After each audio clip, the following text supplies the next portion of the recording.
من يهده الله فلا مضل له ومن يضلل فلا هادي له أشهد أن لا إله إلا الله وحده لا شريك له وأشهد أن محمدا عبده ورسوله اللهم صل على نبينا محمد وعلى آله وصحبه أجمعين أما بعد.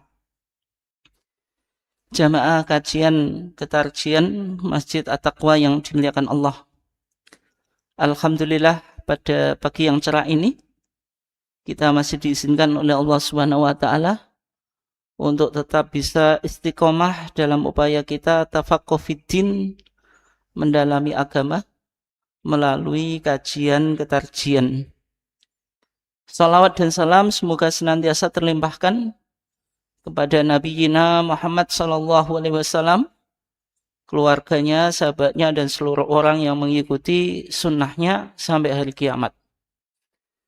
Bapak dan Ibu sekalian yang dimuliakan Allah, insyaallah topik kajian ketarjian pada pagi hari ini akan mengangkat topik yang berkaitan dengan tahayul dan khurafat menurut perspektif Muhammadiyah. Kenapa kok topik ini penting untuk kita angkat? Karena kita sekarang masih berada di bulan Muharram. Dalam tradisi Jawa, bulan Muharram itu disebut Sasi Suro.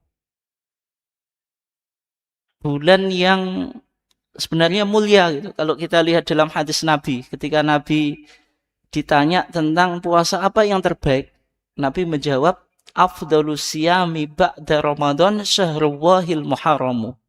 Sebaik-baik puasa setelah bulan Ramadan itu puasa di syahrullah, bulannya Allah, yaitu al-muharramu, Muharram. Dan orang Yahudi sendiri ketika ditanya Nabi kenapa mereka puasa Asyura itu,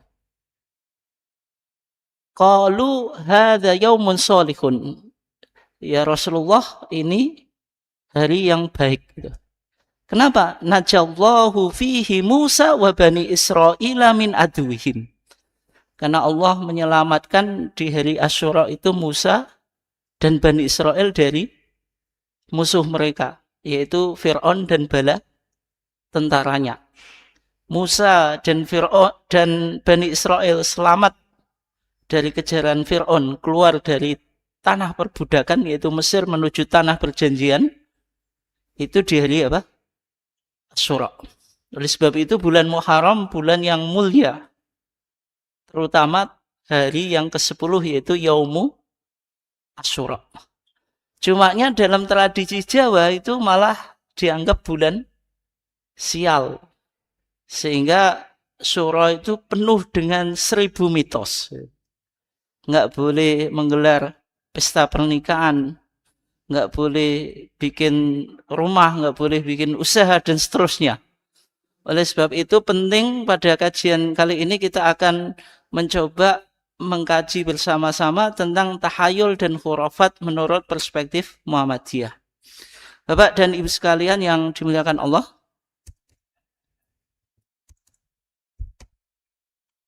ini slide saya kok nggak bisa jalan ya? Bapak dan Ibu sekalian yang dimuliakan Allah, yang pertama kita awali dari MKCHM. MKCHM itu Matan Keyakinan dan Cita-Cita Hidup Muhammadiyah. Di sana disebutkan ada 4 bidang ajaran agama Islam, atau 4 peta ajaran agama Islam. Yang pertama akidah, yang kedua ibadah, yang ketiga muamalat duniawiyah, yang keempat apa? Akhlak gitu. Jadi akidah, ibadah, muamalat duniawiyah, terus apa? Akhlak. Ini laptop saya nggak mau putar. Mungkin mancet, nggak apa-apa ya. Saya nggak usah pakai ini. Jadi di MKCHM, Matan Keyakinan dan Cita-Cita Hidup Muhammadiyah, dijelaskan ada 4 bidang ajaran agama Islam, yaitu akidah, ibadah, muamalah duniawiyah, terus apa? Akhlak. Sehingga peta kajian kita itu lebih mengarah kepada akidah. Terus bagaimana pandangan Muhammadiyah di dalam konteks akidah? Maka pandangan keagamaan Muhammadiyah itu kan tajdid. Tajdid itu artinya apa? Pembaruan. Tajdid di dalam Muhammadiyah itu maknanya dua. Yang pertama purifikasi, yang kedua dinamisasi. Jadi makna tajdid dalam menurut Muhammadiyah yang pertama purifikasi, yang kedua apa? Dinamisasi. Purifikasi itu maksudnya apa? Muhammadiyah berusaha mengembalikan ajaran agama Islam sesuai apa yang dipahami oleh Rasulullah atau yang berdasarkan Al-Quran dan As-Sunnah. Oleh sebab itu, coba betulin, Pak. Nggak bisa nggak bisa jalan. Dino bawa dulu nggak, Pak?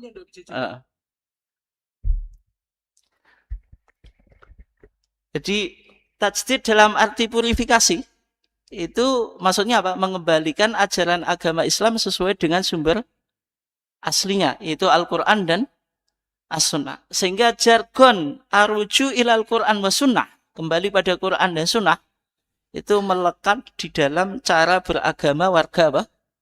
Muhammadiyah. Kan semboyan atau jargon di Muhammadiyah itu kan secara umum kita sering dengar apa? Kembali pada Quran dan As-Sunnah. Meskipun kadang-kadang warga Muhammadiyah ketika dicandain juga nggak bisa jawab. Sebagaimana contohnya, misalnya kembali pada Quran dan Sunnah. Oh dulu berarti Muhammadiyah dulu meninggalkan Quran, sekarang baru apa, Pak? Kembali gitu. Terus aruju ilal Quran wa Sunnah itu bahasa Arab. Rujuk itu dalam istilah pernikahan kan lawannya apa, Pak? Ada talak, ada rujuk. Berarti dulu Muhammadiyah pernah mentalak Al-Quran dan Sunnah, sekarang baru apa, Pak? Rujuk kembali. Ini maknanya bukan seperti itu. Arujuk ilal Quran wa Sunnah itu maksudnya ketika ada pelencengan di dalam ajaran agama Islam, maka Muhammadiyah ingin mengembalikan kepada Al-Quran dan As-Sunnah. Segala sesuatu dikembalikan pada Quran dan As-Sunnah. Itu makna tajdid yang artinya purifikasi. Yang kedua itu dinamisasi. Dinamisasi itu berkembang sesuai dengan perkembangan apa? Zaman. Oleh sebab itu Muhammadiyah sering diposisikan sebagai organisasi modern. Karena tajdid tidak hanya purifikasi Quran dan Sunnah, tapi juga mengikuti perkembangan apa? Zaman. Oleh sebab itu ada dua sayap tajdid di dalam Muhammadiyah. Satu sisi itu Salafi. Kalau Salafi itu berarti Quran dan As-Sunnah. Satu sisi Khalafi. Dia berusaha untuk mengikuti perkembangan zaman. Satu sisi sangat klasik, di satu sisi sangat apa, Pak? Modern. Ini dua sayap tajdid Muhammadiyah. Tidak hanya Salafi saja, tapi juga ada apa, Pak? Khalafi. Dalam konteks tajdid artinya purifikasi. Itu Quran dan Sunnah. Berarti tajdidnya Salafi. Itu dilakukan oleh Muhammadiyah dalam dua bidang. Yang pertama, akidah. Yang kedua, ibadah. Kalau tajdid dalam arti dinamisasi dilakukan oleh Muhammadiyah dalam konteks muamalat duniawiyah. Bapak dan Ibu sekalian yang dimuliakan Allah. Sekarang kita bahas topik kita. Takhayul dan khurafat menurut perspektif tarjih Muhammadiyah. Berarti ini persoalan apa, Pak? Akidah. Persoalan apa? Akidah. Tajdidnya bersifat purifikasi. Muhammadiyah berusaha untuk memurnikan akidah Islam dari penyakit-penyakit akidah yang diistilahkan dengan TBCS. T-nya itu apa? Takhayul, B-nya bid'ah, C-nya itu curofat gitu. Sekarang jadi K, Pak. Dulu CH kan, curofat gitu. Sekarang pakai K, kurofat gitu. Terus apa S-nya? Syirik gitu. Ini penting Pak Bu. Istilah TBCS. Kadang-kadang saya ngisi Baitul Arqam itu ya. Peserta saya tanya, TBCS itu nggak tahu Pak. TBCS T-nya itu takabur. Ya sudah betul lah, kita memang nggak boleh sombong. Takabur itu kan sombong Pak. Tapi maksud TBCS itu T-nya bukan takabur, tapi apa? Tahayul gitu. Bapak dan Ibu sekalian yang dimuliakan Allah. Penyakit akidah di dalam Muhammadiyah diistilahkan dengan TBCS, tahayul, yaitu hayal.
Terus melahirkan apa? Kesyirikan. Bapak dan Ibu sekalian yang dimuliakan Allah. Tahayul dan khurafat itu dalam apa? Kajian ilmu tauhid itu disebut dengan tatoyur. Disebut dengan apa? Tatoyur. Tatoyur itu secara bahasa dari kata toirun atau toirun. Secara bahasa apa? Berasal dari kata toirun atau toirun. Artinya burung. Artinya apa? Burung. Gitu. Maksudnya bagaimana? Dalam tradisi bangsa Arab gitu.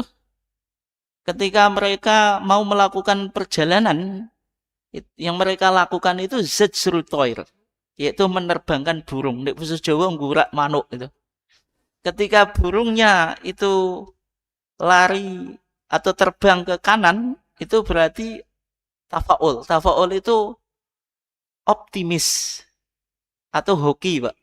Kalau dia terbang ke kiri, itu tasaum, pesimis atau tidak hoki gitu, membawa kesialan. Itu tradisi yang dilakukan oleh bangsa Arab apa? Jahiliyah. Itu secara bahasa.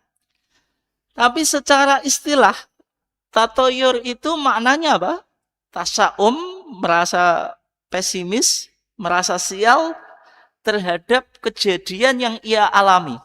Apapun itu.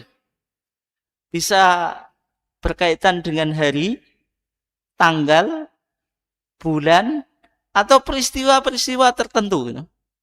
Nek misalnya hari, biasanya hari yang dianggap sial itu hari apa, Pak? Nek orang Arab hari Rabu gitu. Nek wong Jawa itu Jumat Legi dianggap apa, Pak? Angker ya. Yang praktek dukun itu, Pak. Dukun itu kan nggak mau praktek di apa? Jumat Legi. Kalau Senin pasar, Pak, ya biasa. Di pasar itu, tapi ya nek ning Jakarta malah nek pasar Senin tuh, Pak. Itu bisa beda ya antara satu tempat di tempat yang lain itu. Ya. Terus apalagi, Pak? Hari, kemudian tanggal, kemudian bulan. Kalau di Jawa itu bulan Suro. Kalau di Arab itu bulan Sofar. Sama-sama mitosnya yang berkembang, nggak boleh mantu, nggak boleh apa menggelar pernikahan. Kemudian juga disandarkan kepada peristiwa-peristiwa tertentu. Nek wong Jawa, nek manuk gagak mencelok omah, itu tanda salah satu keluarga rumah tersebut itu akan meninggal. Apalagi di kampung itu ada orang yang kebetulan lagi sakit parah, Pak. Ada enek manuk gagak atau nek saiki manuk sing apa, Pak? Manuk serak to, Pak, sing krek-krek gitu.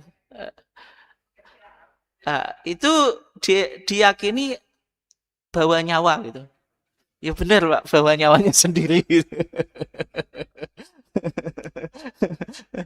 Atau orang Jawa kalau apa, Pak? Kejatuhan cecak itu. Jeblokan cecek itu tanda sial itu. Tapi itu juga agak logis, Pak. Memang sial betul, yang sial tapi cecak ya. Salah dhewe melaku hati-hati. Makanya apa? Jatuh gitu. Nah, semuanya ini itu disebut tatoyur. Disebut apa? Tatoyur. Percaya kepada apa, Pak? Sesuatu yang dianggap menjadi sebab kesialan. Atau mengait-ngaitkan sesuatu dengan hal yang tidak memiliki hubungan logis yang dianggap itu mendatangkan apa? Kesialan. Bapak dan Ibu sekalian yang dimuliakan Allah. Saya akan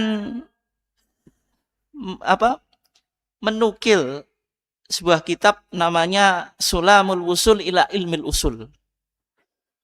Kitab ini penting karena bicara tentang tatoyur atau tahayul dan khurafat.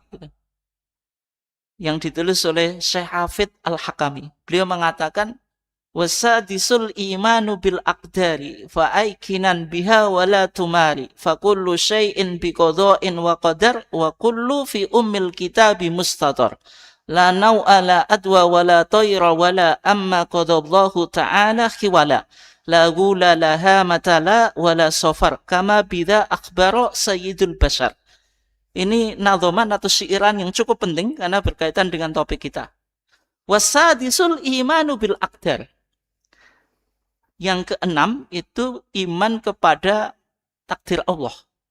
Karena ketika kita percaya kepada kesialan dihubungkan dengan peristiwa tertentu, itu merusak keimanan kita kepada takdir Allah.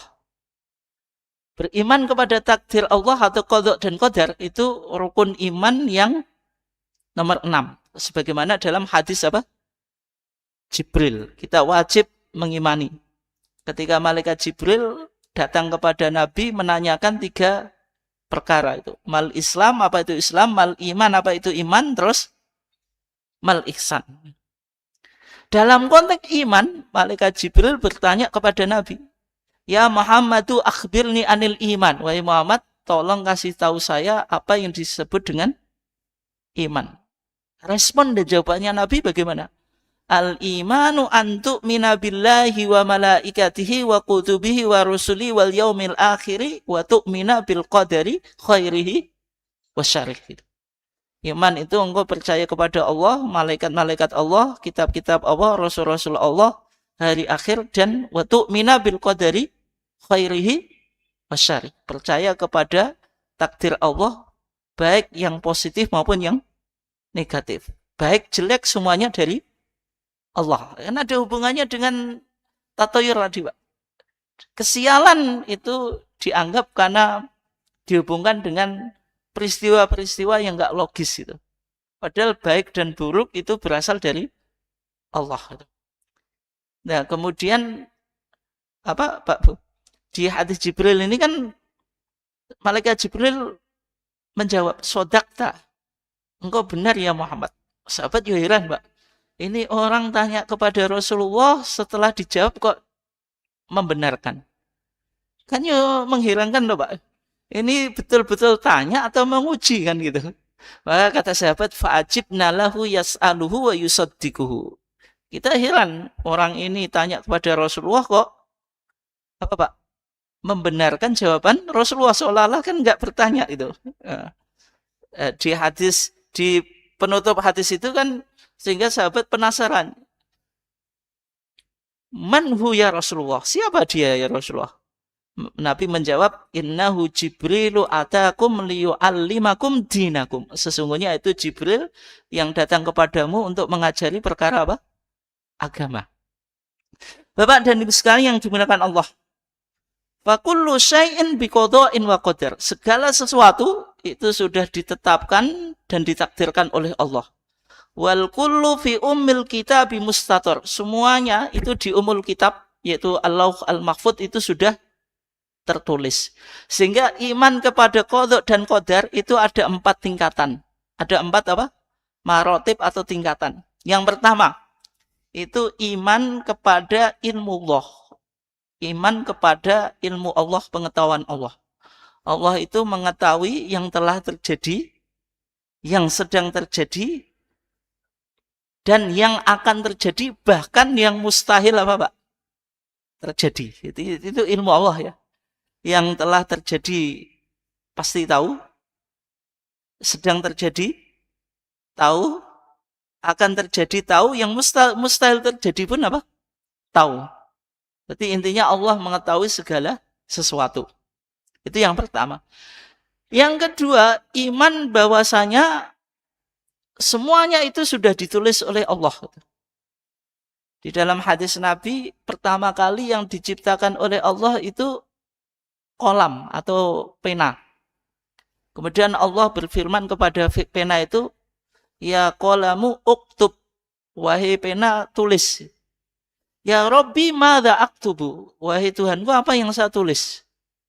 Terus pena tadi menjawab, Allah kemudian berfirman, uktub maqadira kulli syai'in hatta taqumas sa'atu. Tulis segala sesuatu, takdir segala sesuatu sampai terjadinya apa? Kiamat. Itu jadi semuanya itu sudah ditulis. Dalam hadis yang lain dikatakan khamsina alfasanatin, 50.000 tahun sebelum terjadinya alam semesta atau langit dan bumi. Itu tingkatan yang kedua. Tingkatan yang ketiga itu masyiah. Masyiah itu kehendak. Kehendak Allah. Berarti semua yang dikehendaki Allah pasti apa? Terjadi. Baik-baik maupun buruk gitu. Dan Allah memiliki kehendak dan tidak ada sesuatu pun yang bisa membatalkannya. Misalnya contohnya Nabi Muhammad itu kan Nabi dan Rasul yang luar biasa. Tapi ketika beliau mendakwai pamannya Abu Thalib, berhasil atau enggak, Pak? Maksudnya berhasil mengislamkan atau enggak? Enggak itu, apalagi kita ya. Kita hanya mubalek, dai, terus kalau saya dakwah pasti berhasil. Pasti itu siapa? Nabi sendiri kan apa, Pak? Melakukan dakwah kepada Abu Thalib. Ketika Abu Thalib mau meninggal itu kan ditalkin kan ya. Ya ammi qul la ilaha illallah, wahai pamanku ucapkanlah la ilaha illallah. Kalimatan uhaju bihalaka indallah. Ini kalimat yang saya akan jadikan argumentasi di depan Allah. Kalau engkau min ahlil jannah, kalau engkau termasuk penduduk surga. Karena Abu Thalib ini kan penyupport, pembela dakwahnya Nabi mati-matian. Cuma sayang ketika meninggal belum masuk apa? Islam. Sehingga ketika Abu Thalib meninggal, Nabi kan sedih gitu. Turunlah ayat innaka la tahdi man ahbabta walakinallaha yahdi may yasha. Wahai Muhammad, sesungguhnya engkau tidak bisa memberi hidayah orang yang engkau cintai. Siapa? Abu Thalib. Walakinallaha yahdi may yasha, akan tetapi otoritas untuk memberikan hidayah itu hanya otoritas Allah. Allah bisa memberikan hidayah kepada yang siapapun yang ia kehendaki. Ini artinya masyiah atau kehendak Allah itu pasti terjadi, Pak. Nggak ada yang bisa menolak. Yang berikutnya, yang keempat itu al-khalqu. Semua yang terjadi itu sudah diciptakan oleh Allah. Baik, buruk, sial, beruntung itu Pak? Berasal dari Allah. Tapi kesialan tidak boleh disandarkan pada Allah. Ini contoh, ini nggak betul. Ini gara-gara Gusti Allah, nggak boleh, Pak, itu. Meskipun kita yakini baik buruk berasal dari Allah, tapi keburukan tidak boleh disandarkan kepada Allah. Kemudian disebutkan ada 6 perkara yang bisa merusak keimanan kita kepada qada dan qadar. La nau'a, la adwa, wa la tayra, wa la amma qadallahu ta'ala khiwala. Yang pertama, percaya pada bintang atau ramalan bintang, Pak. Yang kedua, ada penyakit yang menular. Nanti kita bahas. Yang ketiga, tidak boleh percaya pada kesialan. La ghula laha mata la wala safar kama bida akhbar sayyidul basar. Yang keempat, percaya pada ghul. Ghul itu hantu. Yang kelima, percaya pada burung hantu atau wong Jawa nyebut kukuk beluk. Yang keenam, percaya kepada kesialan bulan Safar. Kalau orang Arab bulan Safar, kalau kita bulan Suro. Gitu. Bapak dan Ibu sekalian yang dimuliakan Allah. Kita awali dari yang pertama. Di sana dikatakan la nau'a, tidak boleh percaya pada bintang. Bahwasanya bintang itu bisa mempengaruhi kehidupan kita. Kalau dalam tradisi Arab, Pak, mereka itu minta hujan itu kepada bintang. Di dalam hadis, dalam kitab Tauhid ya, hadis Zaid ibn Khalid, Nabi itu sholat subuh di Hudaybiyah setelah terjadinya hujan. Kemudian Nabi mendapatkan firman Allah atau hadis qudsi, Pak.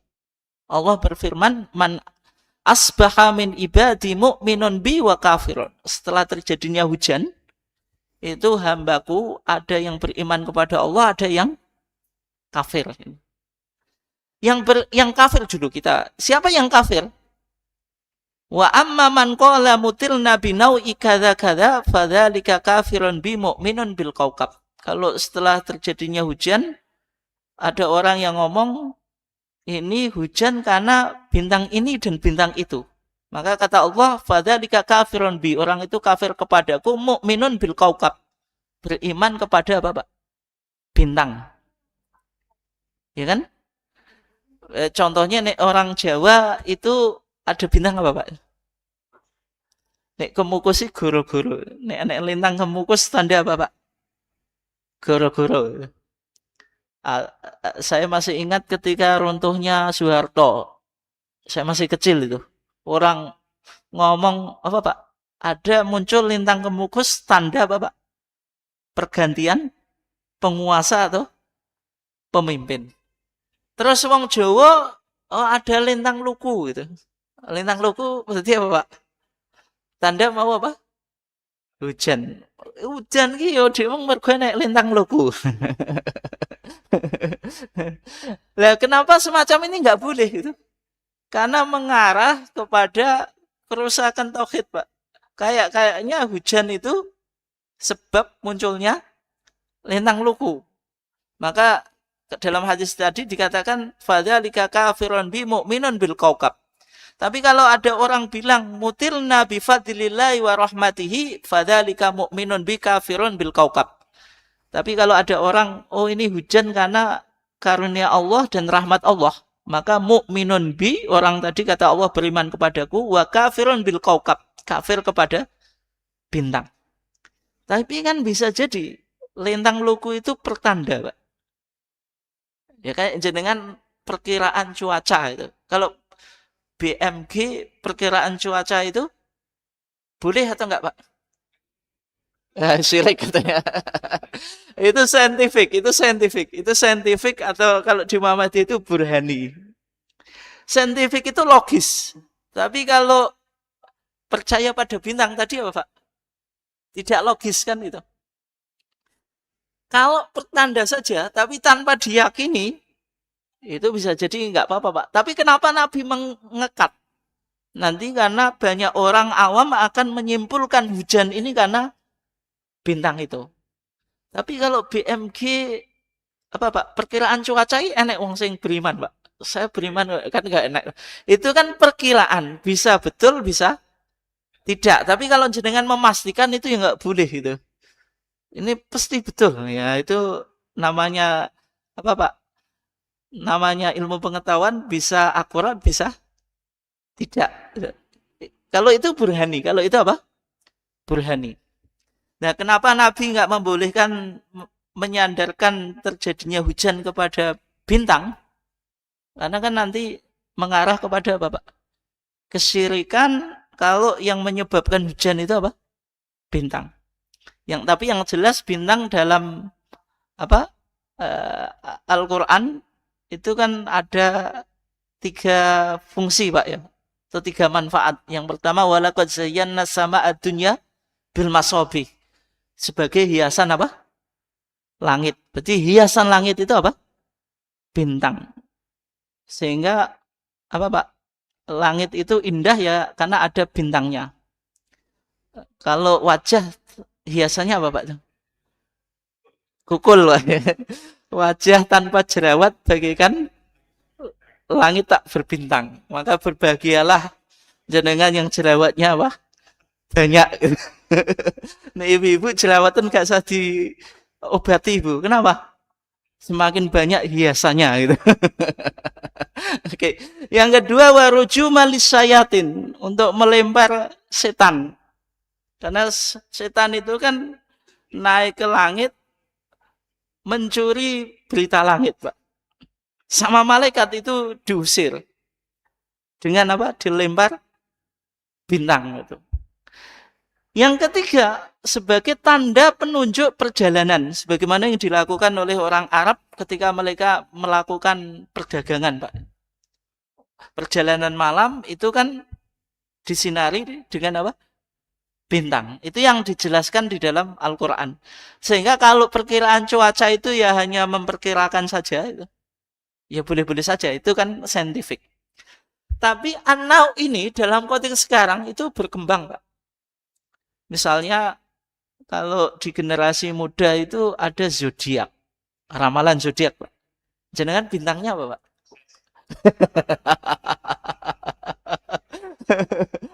Macam-macam, ada Virgo, aku apa, Pak? Dan seterusnya itu. Terus nanti ada ramalan itu. Ini nasib keuangan bagaimana? Nasib asmara bagaimana? Dan seterusnya, Pak ya. Maka semacam itu juga tidak diperbolehkan. Dibaca nggak diyakini kan. Kita mengetahui yang jelek bukan untuk diyakini. Kalau itu ya boleh-boleh saja. Orang Jawa juga punya itu ramalan yang didasarkan pada weton. Weton itu apa, Pak? Kelahiran. Saya dapat cerita itu baru-baru saja gitu. Ada orang yang mau menikahkan anaknya, mendatangi bisan, ngetok dino Pak istilahnya. Kemudian dia bawa dongke, dongke betul Pak. Dongke itu tukang ahli weton. Gitu. Terus ditentukan harinya, disodorkan hari, dihitung. Hasilnya naas itu. Sodorkan lagi, naas terus. Sodorkan lagi apa, Pak? Naas kok naas kabeh. Tapi kebetulan orang yang cerita itu kan teman saya, Pak. Dia kan Imam Muhammadiyah. Dia mikir, kok naas terus ki piye? Dia pikir ini kan sekarang Muharram, Muharram, Safar, Rabiul Awal. Rabiul Awal itu kan 12 Rabiul Awal itu kan diyakini sebagai hari apa, Pak? Maulid Nabi gitu. Maulid Nabi disodorkanlah hari yang bertepatan dengan 12 Rabiul Awal. Dihitung, Pak. Nabi ora dikandani nek iki 12 Rabiul Awal dihitung. Hasilnya naas lagi, Pak. Akhirnya teman saya itu ngomong, "Loh, Pak Dukun apa Kang, ini kan Rabiul Awal, apa hari Maulid Nabi, masa jenengan bilang ini hari naas apa gak kualat?" Akhirnya apa, Pak? Yaudah, yaudah. Oh, enggak. 12 Rabiul Awal Maulid Nabi kok dibilang hari apa? Hari naas. Bapak dan Ibu sekalian yang dimuliakan Allah, itu yang pertama yaitu la nau'a, tidak boleh percaya pada bintang. Wala adwa. Adwa itu penyakit menular, maksudnya penyakit itu bisa menular dari orang yang sehat, dari orang yang sakit ke orang yang sehat. Tapi maksudnya gimana, Pak itu? La adwa. Nabi kok meniadakan penyakit menular, pada secara medis, secara burhani ilmu pengetahuan ada penyakit menular. Contohnya apa? Ya COVID-19 itu. COVID-19 itu kan berasal dari mana, Pak? Dari Cina atau mana? Ya. Dari mana, Pak? Dari Amerika sendiri. Tapi secara umum, pandangan umum dari Cina atau Pak ya? Ya. Dari Cina terus apa, Pak? Menyebar kemana, bahkan sampai masuk Indonesia kita dianjurkan physical distancing, penjaraan fisik gitu, 1,5 meter atau berapa itu. Yang positif dikarantina atau diisolasi kan itu. Sehingga ketika positif ketemu negatif, hasilnya positif, Pak. Karena COVID-19 kan menular. Ya kan? Nah, ketika Nabi bilang la adwa, tidak ada penyakit yang nular, itu ya dibantah, Pak, sama A'rabiyun. A'rabiyun itu orang Arab Badui. Sing ngomongannya ceplos-ceplos itu. Tanya, tapi kadang-kadang wong sing ngomongannya ceplos-ceplos itu ya bawa berkah, Pak. Kadang-kadang, Pak. Sehingga ketika dia bilang, "Ya Rasulullah itu, bagaimana kok la adwa?" Kalau ada onta yang sehat dicampur dengan onta yang sakit, dua-duanya kan sakit itu. Ya kan? Onta yang sehat dan onta yang kena penyakit kulit itu. Orang Arab Badui ya bantah Rasulullah kayak ngono, Pak. Terus Rasulullah jawabannya bagaimana? Faman a'ja al-awwal. Kalau menular, siapa yang pertama kali nulari onta yang pertama kali sakit kulit, Pak, atau gudiken. Nek pondok kan nenek penyakit gudik, Pak ya. Sehingga nyerang ini, saya dulu pernah keserang. Ini di sela-sela ini loh. Terus ke bawah gitu, Pak. Itu sakitnya bukan main itu. Kira-kira satu orang kena, pasti yang lainnya apa? Kena itu. Nah, Nabi mengatakan, "Faman aja al-awwal." COVID-19 itu kalau dikatakan dari Cina, Pak, yang pertama kali terindikasi kena itu siapa yang nularin? Ya kan? Itu pasti kan atas izin Allah itu. Sehingga Nabi bilang apa? La adwa. Tapi bukan berarti Nabi menafikan hukum kausalitas, hukum alam kalau positif kena penyakit dicampur dengan yang negatif itu jadinya positif, itu tidak dinafikan. Karena di hadis yang lain Nabi bilang apa? Nabi bilang firo minal majdumi firoroka minal asad.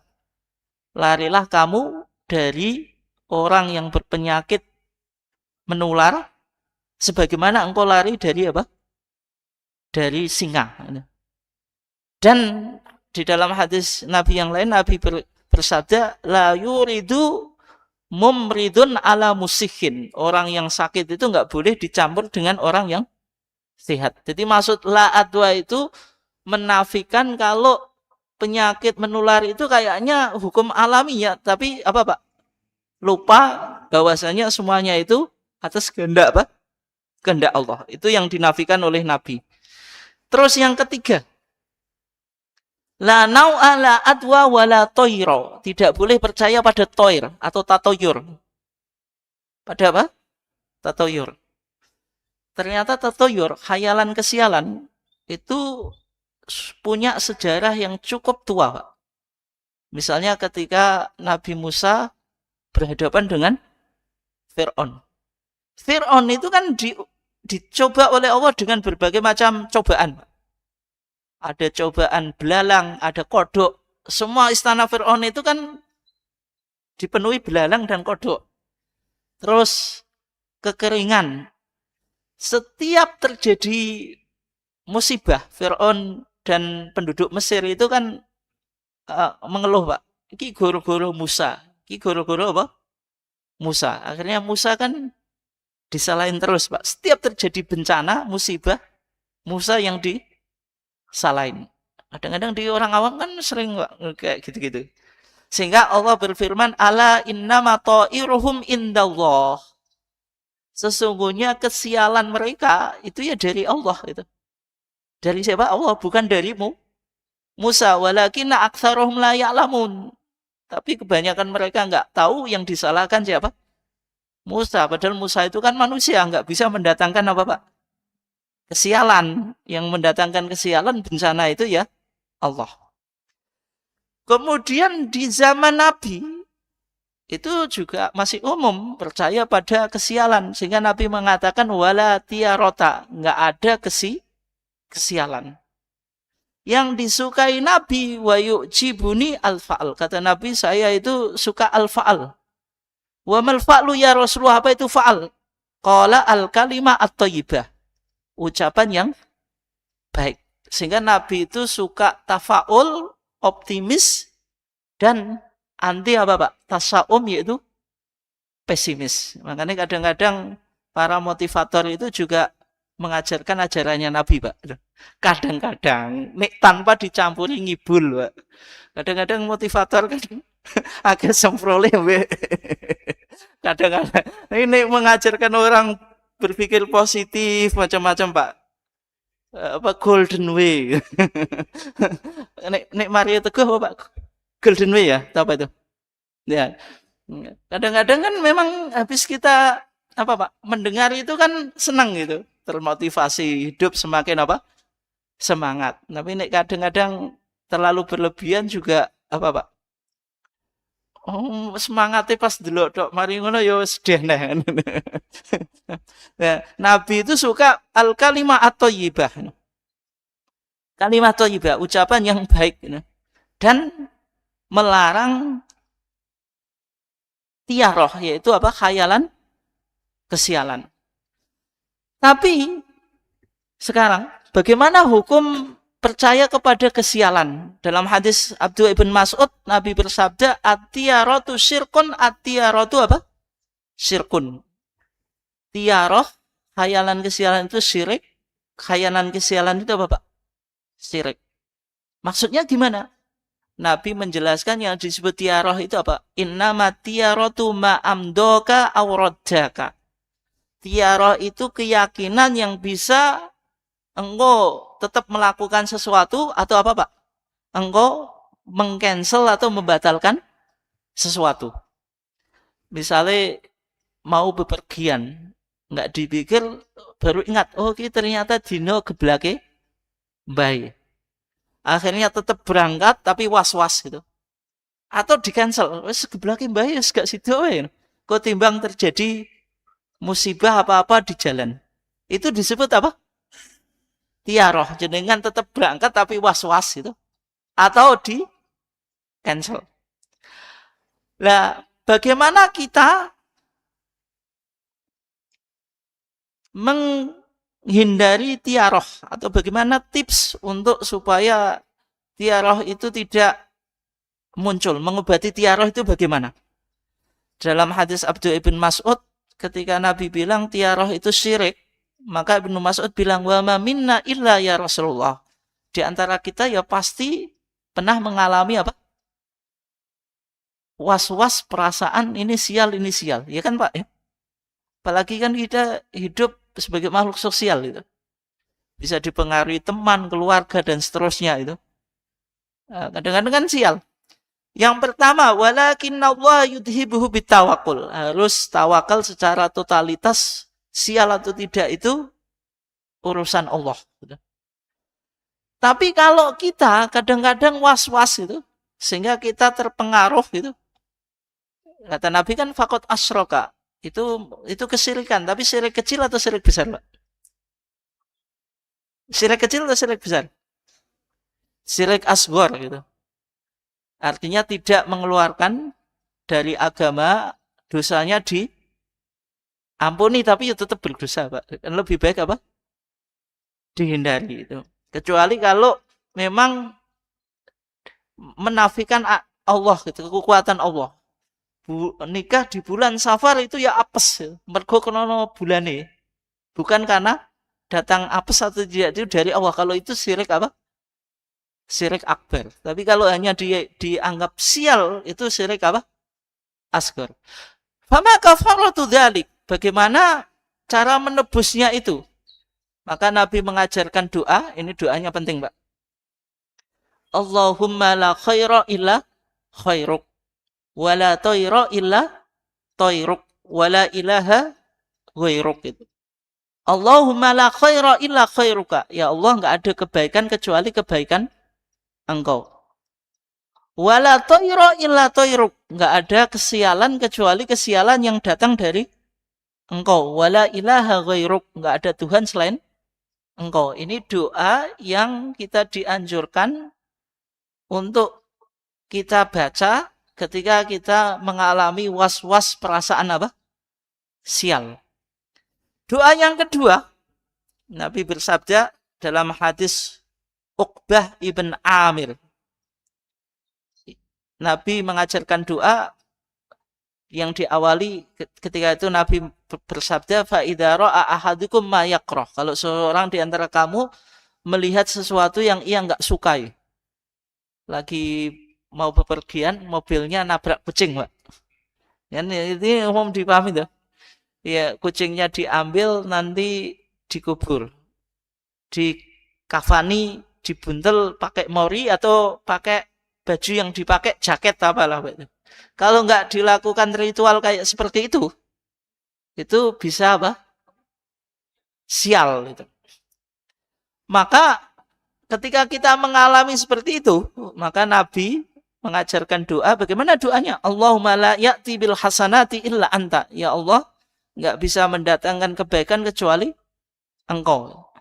Wala yadfa'us sayyi'ati illa anta. Enggak bisa menolak balak kecuali Engkau. Wala haula wala quwata illa bika. Enggak ada daya, enggak ada kekuatan kecuali datangnya dari Engkau. Ini doa yang kedua. Allahumma la ya'ti bil hasanati illa anta. Bahwasanya kebaikan itu ya datangnya dari Allah, termasuk kita, Pak Bu. Jenengan datang ke sini itu kalau nggak digerakkan hatinya oleh Allah, nggak mungkin datang ke sini kan? Kan lebih baik apa Pak? Jalan-jalan kan daripada ngaji. Ngaji kadang paham, kadang enggak. Nggak paham ya malah pusing. Aku ngaji malah bingung gitu. Ya memang ilmu itu ya bingung dulu, Pak. Bingung dulu baru paham. Kadang-kadang kan ilmu itu enggak semuanya mudah dipahami. Kadang-kadang ya butuh proses itu. Ternyata yang kita apa Pak? Kaji dulu itu sekarang beberapa tahun baru paham. Oh, maksudnya ini tuh gitu. Wala yadfa'u sayyi'ati illa anta. Enggak bisa menolak balak kecuali Engkau. Berarti tolak balak ngalap berkah itu sebenarnya ya hanya kepada Allah, Pak. Itu. Ya meskipun sekarang itu PR kita. Sekarang kan TBCS itu beralih kepada Bapak menghidupkan kearifan lokal, Pak. Lokal wisdom itu tantangan kita itu. Kuburan semakin ramai, gitu. Masjid semakin apa, Pak? Sepi itu. Yang dulunya nggak ada sekarang apa? Dihidupkan. Ini kan TBCS lama tapi dikemas dalam apa Pak? Kemasan modern kan gitu. Sehingga ya tolak balak ngalap apa? Berkah. Tapi ya ke tempat-tempat tertentu itu. Ya artinya dakwah kepada ketauhidan dan memberantas TBCS itu memang masih relevan meskipun kita apa Pak hidup di zaman modern. Wala khola wala quwata illa bik. Nggak ada daya, nggak ada kekuatan kecuali engkau. Bapak dan Ibu sekalian yang dimuliakan Allah, masih 5 menit lagi. Kita lanjutkan. La ghula la hamata la wala sofar. Kama bida akhbar sayyidul bashar. Yang keempat, tidak boleh percaya pada ghul. Ghul itu hantu. Ghul itu apa? Hantu.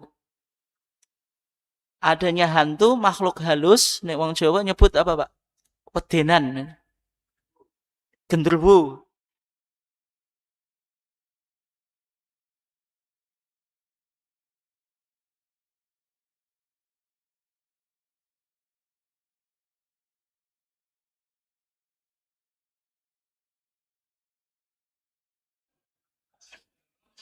Oh, saya kira fakta. Berarti nek jenengan muni fakta harus tahu. Orang tahu gak?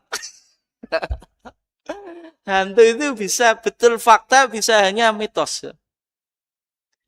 Bisa jadi itu datang dari pikiran, halusinasi, Pak. Nek wong kaken pikiran, seneng ndelok sing gak jelas-jelas, Pak, itu. Lihat film-film sing pemburu hantu, macam-macam itu loh, Pak, gitu. Dan dia lagi banyak masalah itu. Tikus ceblok saka wit, Pak. Tikus jatuh dari pohon itu Pak ketika malam itu bisa dianggap apa? Hantu gitu. Padahal sebenarnya apa? Ya hanya tikus apa? Jatuh itu kan berhalusinasi. Dan pasti ini betul, Pak. Bukan pasti, ini betul. Oh, orang membayangkan hantu itu dipengaruhi oleh budayanya. Maka orang Jawa ya hantunya ya pocong, genderuwo, wedon, apa Pak? Kuntilanak, sundel bolong langsak terusipun. Nggak mungkin orang Jawa kok kepercaya hantu kok ada vampir atau Dracula itu, Pak. Ada Dracula atau vampir. Padahal vampir itu dari mana? Dari Cina ya. Terus Dracula dari barat itu. Itu pastinya orang Jawa kok diwedeni vampir, diwedeni Dracula, pasti suka nonton film, Pak itu. Yang pertama bisa jadi halusinasi. Yang kedua, memang setan, Pak. Setan itu yang membo atau sengaja menggoda manusia. Ketika itu betul-betul setan, Pak, sehingga ada tempat yang dikesankan angker, sengit. Apa, Pak? Bahasa liane? Angker, sengit, terus apa? Nyengit, terus macam-macam lah itu. Singklo, dan seterusnya ya. Kadang-kadang kan kita berlindung kepada tempat tersebut. Ini umum dipraktikkan di masyarakat, Pak. Mbah, putumu nyuwun sewu nggih. Ya kan gitu, Pak ya. Kenapa, Pak? Derek langsung. Derek langkung gitu. Ini malah naik dijawab malah wedi. Yo le ndang liwat lah melayu malah. Untungnya kok gak pernah dijawab, Pak. Atau biasanya naik motor itu di bel, Pak. Titit titit gitu. Wih kenapa, Pak? Pokoknya setannya gak ketabrak tuh ya. Atau permisi itu. Kan biasanya kan gitu tuh ya. Itu sepele tapi bahaya, Pak, itu. Bisa merusak ketauhidan apa? Kita. Kenapa orang tadi minta perlindungan kepada setan supaya setannya enggak mengganggu? Kalau jenengan minta perlindungan kepada siapa? Kepada Allah dalam surah Al-Jin ayat 6. Wa annahu kana rijalun minal insi ya'uduna birijalin minal jinni fazadum apa, Pak? Rohako. Ada sekelompok manusia yang minta perlindungan kepada apa? Jin. Fazaduhum rohako. Mereka semakin takut, semakin diperbudak oleh jin. Maka orang punya khodam jin, Pak. Itu bukan jinnya yang tunduk sebenarnya. tapi orangnya yang ditundukkan kepada jin. Kan bahasa Inggris there is no free lunch, nggak ada makan siang gratis. Jin itu juga apa pakai pakai apa Pak? Pakai falsafah ini ya, nggak ada makan siang gratis itu. Dia disuruh bikin ritual-ritual tertentu itu. Dia semakin jauh kepada Allah, semakin jauh kepada Allah. La wa annau kana rijalun minal insi ya'uduna birijalin minal jin, itu sabab nuzulnya apa Pak? Bangsa Arab ketika lewat di lembah yang angker, dia minta perlindungan kepada jin. Pindah ke Jawa kurang lebih sama Pak. Sehingga turun ayat ini. Terus bagaimana kita menolaknya? Jenenge wong wedi biasa Pak Bu. Nek umpamane ibu wedi biasa Bu. Tapi ketika kita takut melewati tempat tertentu, itu bukan malah minta perlindungan kepada makhluk halusnya, tapi minta perlindungan kepada Allah. Di antara doa yang diajarkan Nabi secara khusus itu, Nabi bersabda, man nazala mangzilan faqol, siapa yang melewati satu tempat yang dianggap sengit, angker, kemudian dia berdoa, a'udzu bikalimatillahi tammati min syarri ma khalaq. Aku berlindung kepada kalimat-kalimat Allah yang sempurna min syarri ma khalaq, dari kejelekan apa yang Ia ciptakan, apapun itu. Termasuk ya jin yang jahat tadi. Lam yadhurahu syai'un, enggak akan mengganggu dia apapun, hatta yartakhila min manzilihi dzalika, sampai dia pindah dari tempat itu. Ini doanya. Jadi yang betul nek jenengan takut, baca doa ini. A'udzu bikalimatillahi tammati min syarri ma khalaq, atau a'udzu bikalimatillahi tammati min syarri ma khalaq. Bukan malah tadi Pak. Mbah putumu lewat. Tapi selama ini untungnya baik gak tahu jawab. Yo le kayaknya malah Melayu.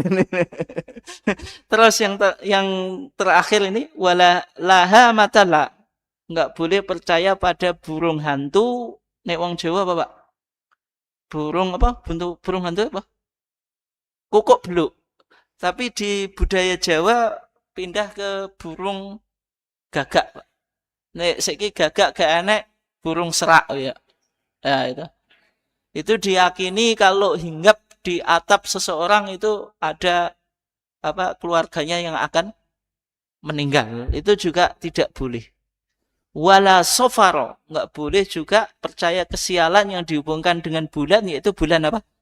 Bulan Sofar. Yaitu bulan yang kedua setelah Muharram. Muharram, Sofar. Tapi kalau dijawab bukan Sofarnya, tapi di suronya. Bulan Muharram penuh dengan kesialan. Jadi 6 ini, yaitu bintang, penyakit menular, dianggap penyakitnya, penyebabnya bukan Allah, khayalan, kesialan, tiaroh, ghul, percaya kepada hantu, terus apa? Burung hantu, terus bulan Sofar, itu yang bisa merusak iman kepada qadha dan qadar. Karena baik buruk itu kan sudah ditentukan oleh Allah. Mungkin itu saja kajian kita. Kalau ada yang ditanyakan monggo, kalau enggak yang langsung kita tutup. Oke, monggo Pak.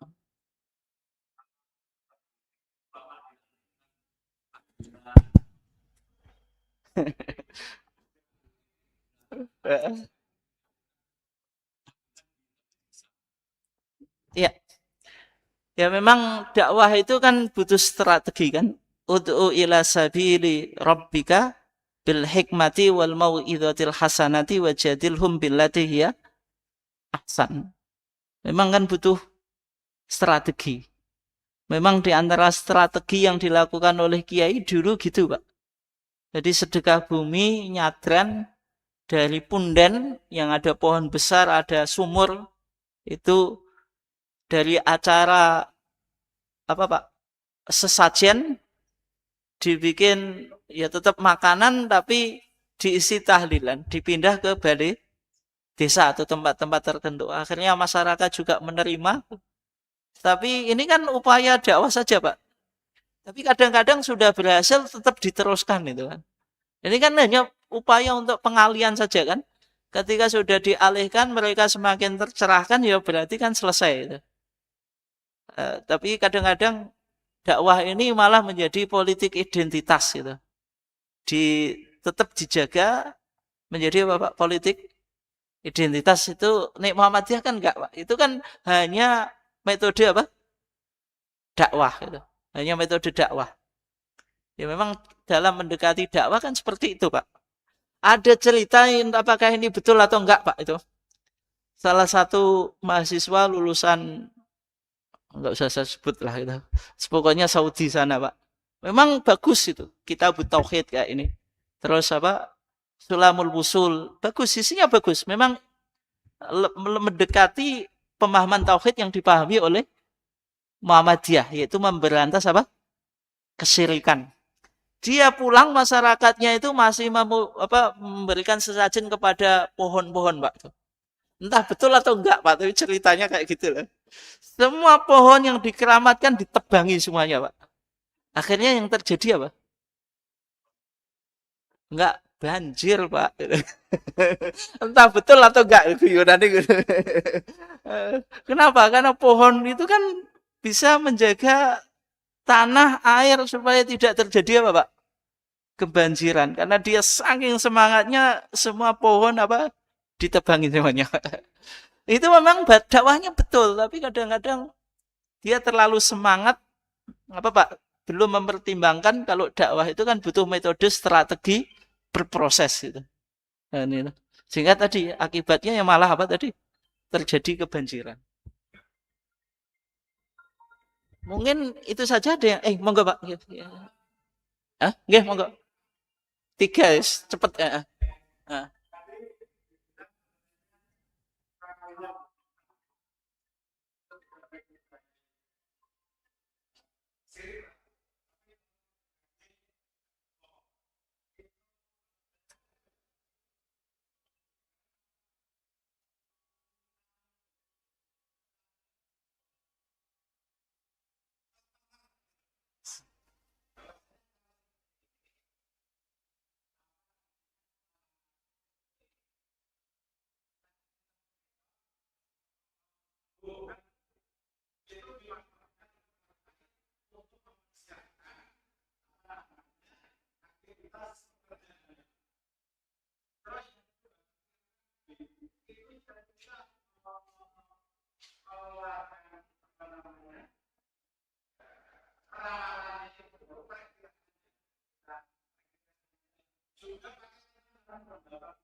Eh,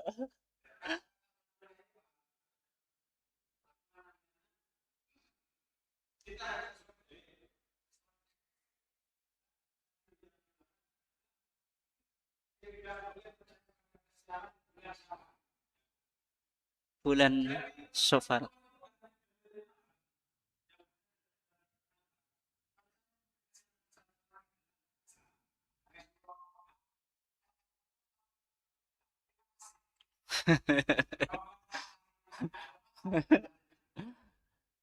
Nggih, langsung apa? Hmm.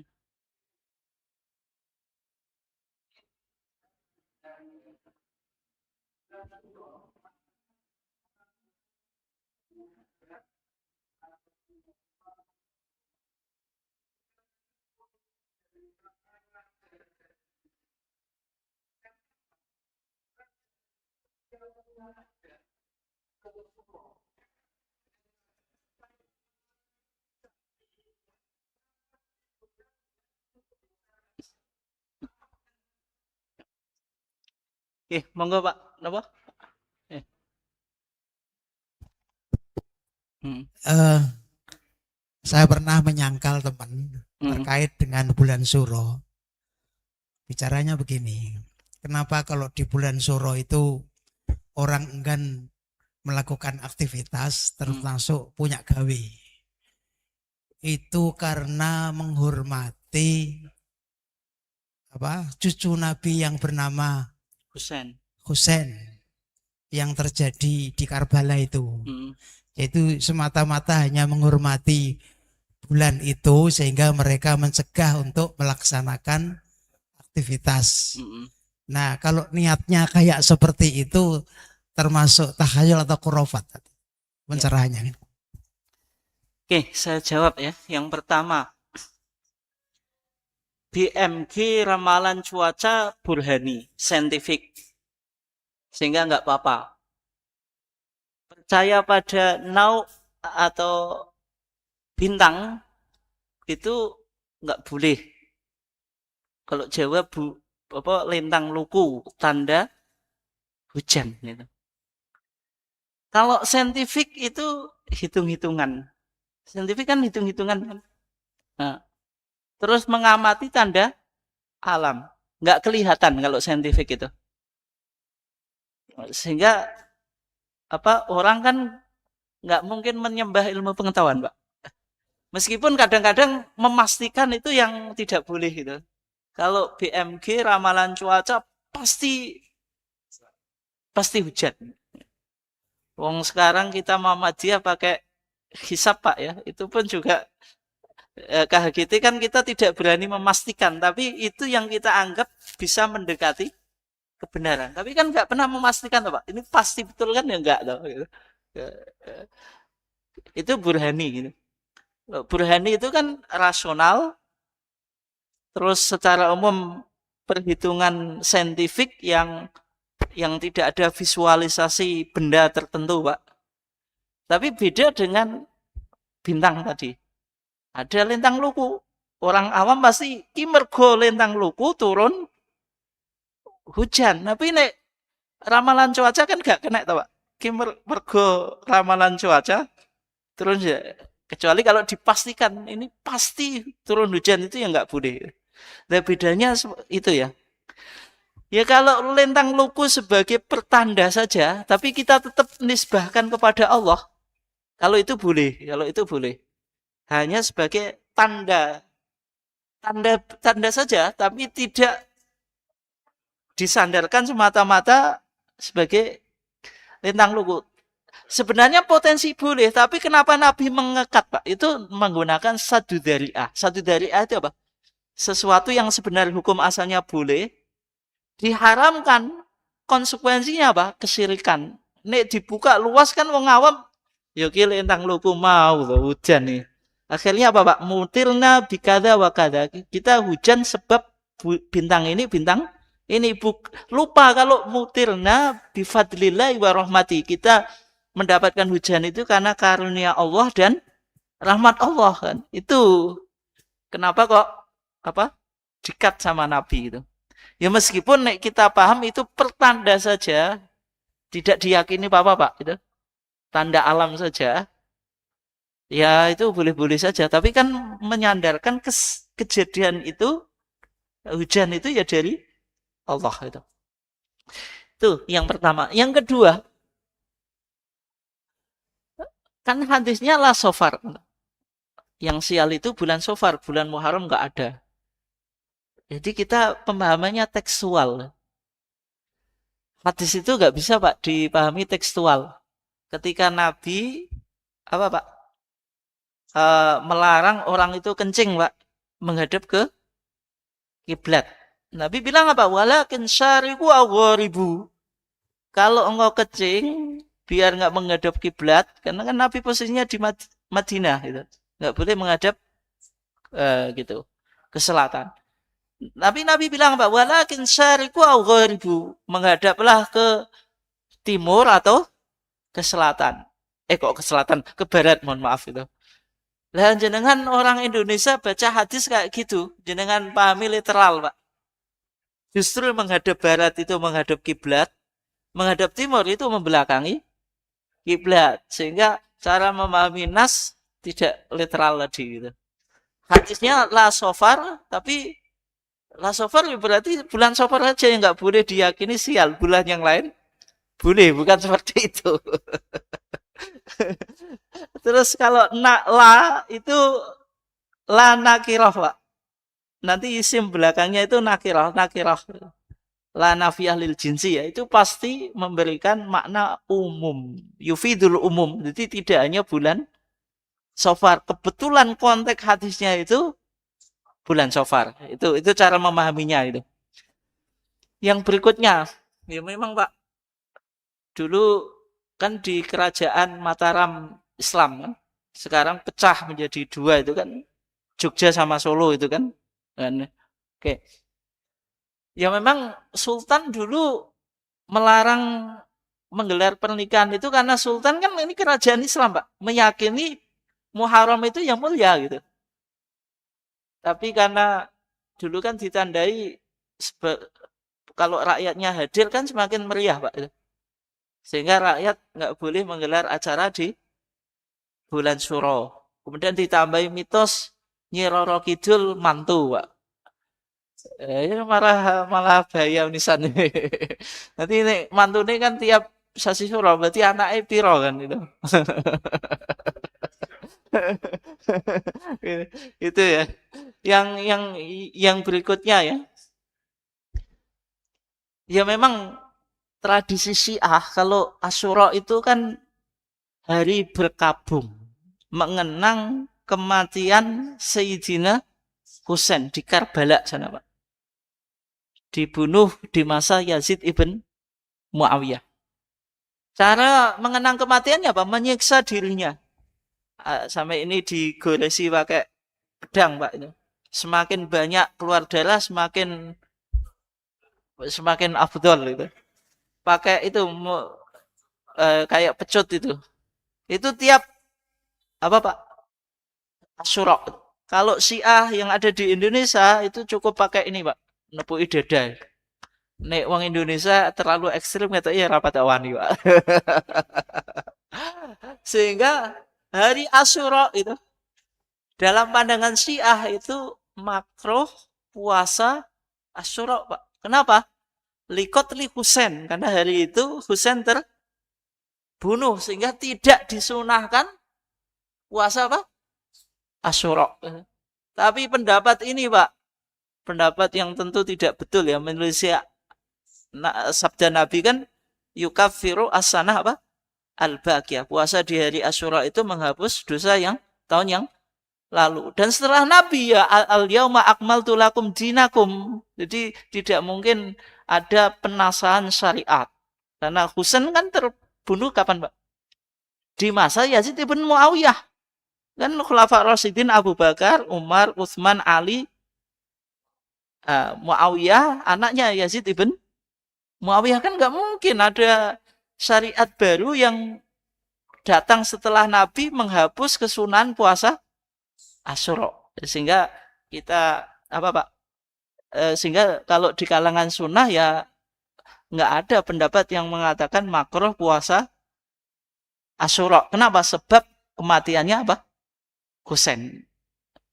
Intinya Asyura itu bukan sial karena dihubungkan kematian Husain, Pak. Sayyidina Husain enggak.